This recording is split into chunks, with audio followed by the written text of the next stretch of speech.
All right, so a big thing we're going to be talking about in the Sports Rehab Expert Live course is why position matters. So I'm just going to kind of demonstrate why this is, so you can get a better understanding of what we're going to be talking about, but also why we need to pay attention to this.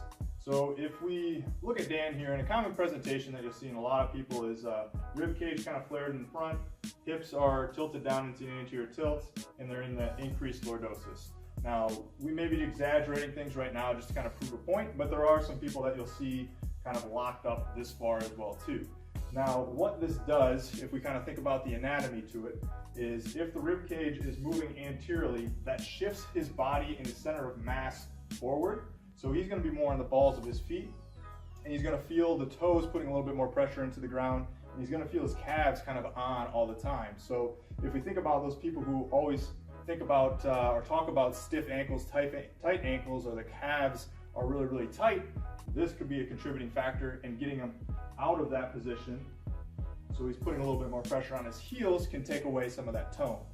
Now, if we look up the chain a little bit further into the abdominal region and the torso, what that does to his abdominals is it deleverages them, or it puts them on an eccentric orientations or stretched position, however you kind of want to look at that.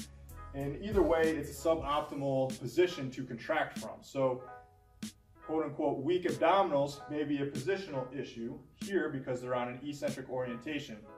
Likewise, the low back muscles are contracted or in a concentric orientation, where someone who complains of a lot of low back stiffness or chronic tightness going on, that position can be a problem. It makes sense because it's on concentric orientation all the time or in a contracted position, so likely it's going to feel stiff.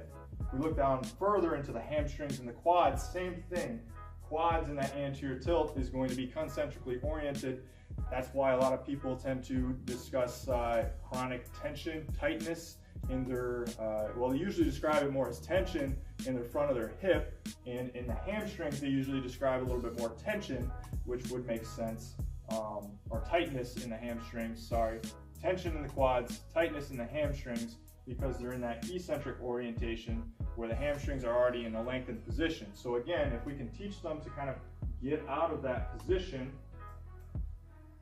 then it changes and it puts the muscles in a little bit more optimal position to contract and function the way they're intended. Now, obviously we want the individual to be varied and change his posture from time to time too, but we have to teach them this optimal position, because if we're going to demand high levels of activity, high levels of strength from that position, we want those muscles to be in a position that they're going to optimally contract from. And we don't want to facilitate any type of excessive tension in the low back, front of the hip, or tension that's already going on. We don't want our training to magnify that. We want our training to help with that. So in order to help with that, we have to be mindful of position, and we have to be mindful of the positional tendencies an individual or client may have.